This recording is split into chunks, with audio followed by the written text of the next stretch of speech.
সেইকাৰণে হিন্দু উপনিষদতো কৈছে আৰু তৈত্ৰয় উপনিষদতো কৈছে যে মনো এব মনুষ্যানাম কাৰণাম বন্ধা মুক্ষয়।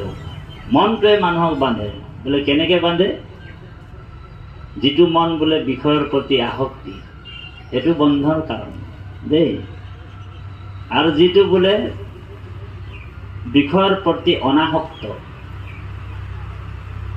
নিৰ্বিষয়া মনঃ, এইটো মুক্তিৰ কাৰণ। তো গতিকে মহাপুৰুষ গুৰুজনাই এই মনটোক কি কৰিবলৈ কৈছে, মনটো বিষয়ে কি কৈছে মহাপুৰুষ গুৰুজনাই আমাৰ? এ মনে পাপ পুণ্য, মনে পাপ পুণ্য স্বৰ্গ মনেহে নৰক, হয়নে বাৰু? মনেহে কৰিছে ভেদ আপোন পৰক, যতেক ইন্দ্ৰিয় গণ মনৰ অধীন, অমনৰেহে আজ্ঞা পালি থাকে ৰাত্ৰি দিন।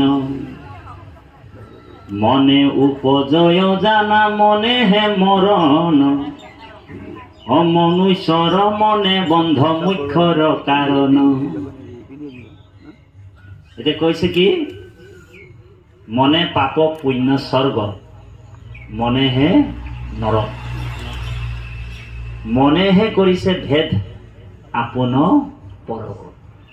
মনটোৱে কৈছে ই কোলা মানুহ, ই বগা মানুহ, ই ধনী মানুহ, ই দুখীয়া মানুহ, ই উচ্চ জাতি, ই নিচ্চ জাতি। কোনে ভেদাভেদ কৰিছে? মনটো।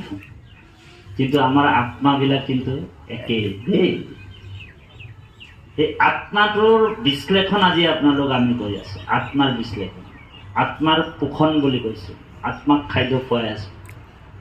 অনেক জন্ম পালো বাপাইসকল আমি, চৰাই চিৰিকটি, বাঘ ভালুক মেকুৰী। মেকুৰীজনীও মোৰ মা আছিল, চৰাইজনীও মোৰ মা আছিল এসময়ত। এতিয়া মানুহ যে সৰ্বভোজী হয়, ইয়াৰ কাৰণটো বুজি পাইছেনে? কিহৰ কাৰণে সৰ্বভোজী? বাকী কোনো প্ৰাণী সৰ্বভোজী নহয়, মানুহ কিন্তু সৰ্বভোজী। কিহৰ কাৰণে?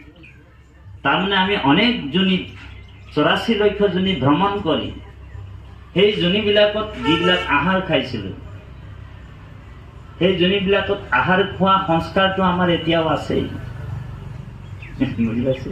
মানে সোৱাদটো অ হৰি অ ৰাম। এতিয়া সেইকাৰণে আমি এই সোৱাদটো, এই মনুষ্য জন্মটো আমি সেই সোৱাদটো ল'ব বিচাৰোঁ।